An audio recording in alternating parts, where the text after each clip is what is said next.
Este domingo comenzó la primera jornada de la cumbre del clima COP26 en Glasgow, en Escocia. La ministra de Medio Ambiente y presidenta de la edición anterior, Carolina Schmidt, entregó la presidencia de esta instancia al ministro para el Desarrollo Internacional del Reino Unido, Alok Sharma. La cumbre se va a extender hasta el próximo 12 de noviembre y desde este lunes los 120 líderes mundiales se van a reunir para comenzar las reuniones y las negociaciones. Uno de los principales objetivos del encuentro es establecer medidas para mantener el calentamiento global en 1,5 grados Celsius por sobre los niveles preindustriales. Para cumplir con esta meta, las emisiones deben caer un 45% para el año 2030 y además lograr la carbono neutralidad para el año 2050. En tanto, tras asumir el cargo, el nuevo presidente de la instancia enfatizó en que esta versión de la cumbre es la última esperanza para frenar el cambio climático.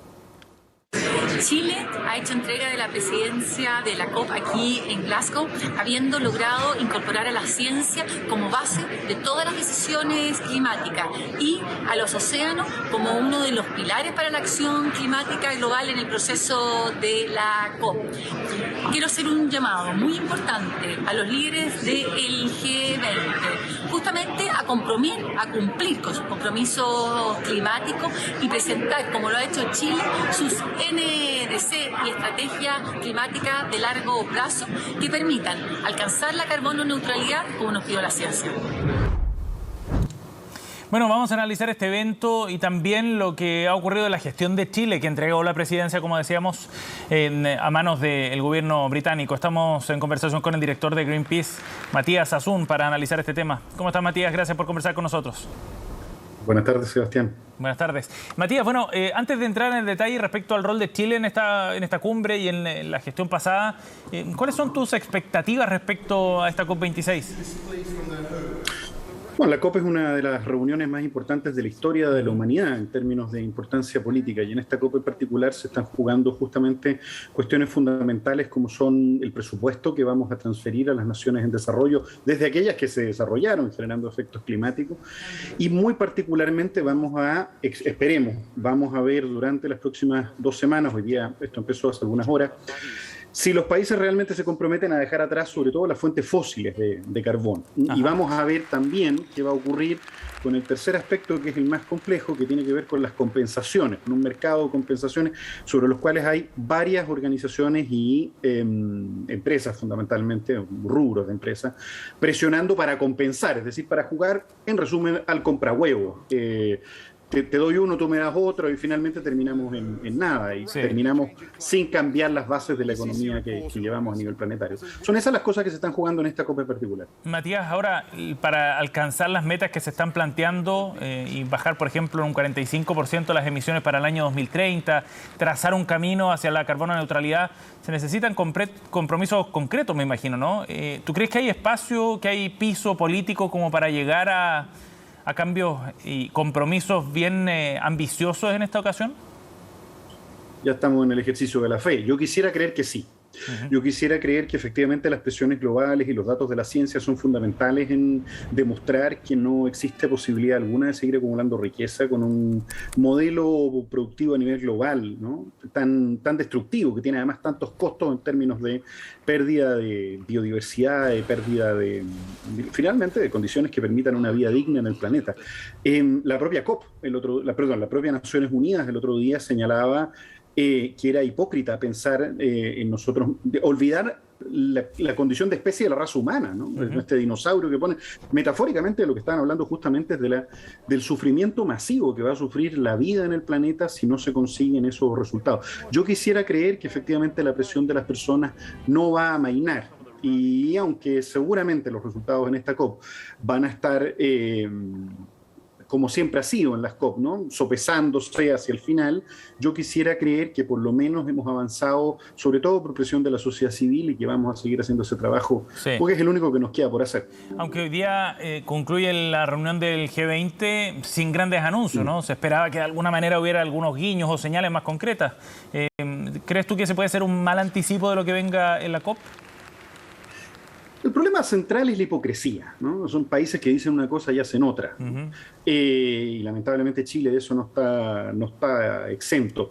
Los compromisos del G20, la posibilidad que tiene el G20, los países más importantes que generan 3/4 partes de las emisiones a nivel global, resulta fundamental escuchar cómo se van a estar comportando en la COP y qué tipo de gestos van a hacer. Hasta el momento claramente no estamos dando abasto ni por, si esto fuera la Teletón, queda 1 hora para que termine y no tenemos ni siquiera 2/3 de los compromisos todavía disponibles. Estamos todavía, y Chile en ese sentido no es la excepción, todavía apuntando a un escenario muy, muy insuficiente. Y estamos hablando ahí recién de la parte de emisiones, es decir, de cómo detenemos que la situación siga empeorando, y eso tiene una progresión logarítmica, genera efectos sinérgicos, ¿no? Sí. Pero por el otro lado viene también la adaptación. Cómo nosotros nos hacemos cargo del escenario que estamos preparando, del escenario que pareciera ya a esta altura ser inevitable de consecuencias climáticas, cómo hacemos para que nuestros países resistan. Entonces, por un lado está el G20, pero por otro lado está la necesidad del país y de nuestros países, de nuestras regiones, particularmente la nuestra, que va a estar tan afectada por la crisis climática, y ya lo estamos viendo. Ahí es donde uno dice, bueno, ¿cómo se están comportando también los gobiernos? ¿Qué están haciendo en Chile, por ejemplo, para redistribuir el agua? ¿Qué están haciendo para proteger los glaciares? Y la respuesta es nada. ¿Qué están haciendo para proteger los océanos de la salmonicultura que destruye especies y acelera los efectos climáticos? ¿Qué estamos haciendo desde el punto de vista de los supermercados para evitar que nos llenemos de basura y plástico? Sí. Que a su vez el plástico es... Entonces, y muy especialmente, ¿qué estamos haciendo por proteger la biodiversidad única de la cual somos responsables, en materia oceánica? Chile tiene una costa gigantesca. Cuando estamos aprobando tonterías y proyectos ilegales y corruptos como Dominga, todo el mundo sabe de lo que estoy hablando, en un sumidero de biodiversidad, en un verdadero santuario como es la comuna de Lillén. Entonces, ahí yo te diría, en el área grande y en el área chica no hay que soltar y hay que seguir presionando, depende de Matías, nosotros como sociedad civil. Matías, y en ese sentido mencionas dos casos emblemáticos acá en Chile de la discusión reciente sobre este tema. ¿Cuál es la evaluación que se puede hacer del rol que tuvo Chile como presidente de esta instancia, que estuvo marcado, por cierto, por el estallido social acá en Chile, que impidió que se realizara la cumbre en nuestro país, luego por la pandemia, pero más allá de eso visible, hay asuntos de guía, digamos, de un trabajo de coordinación que era quizás menos visible, pero sumamente importante. ¿Cuál es tu evaluación en ese sentido de parte de Chile? Yo creo que la evaluación, sinceramente, es mediocre. En particular porque, siendo un país tan afectado por la crisis climática, podríamos haber jugado roles mucho más autónomos, ¿no? Finalmente, todavía no tenemos una ley de glaciares, a pesar de decir que somos un país que se preocupa de estos temas. Si no fuese por la discusión constitucional, no estaríamos revisando la cuestión del agua en Chile. O sea, seguiríamos pensando en entubar los ríos cuando lo que necesitamos es cuidar el ecosistema de agua en su conjunto, no solamente disponibilizar agua para la agricultura. Necesitamos que la biodiversidad viva, que las personas tengan derecho a agua, que el agua vuelva a fluir. Y hay agua, lo que pasa es que está acumulada en manos de unos pocos.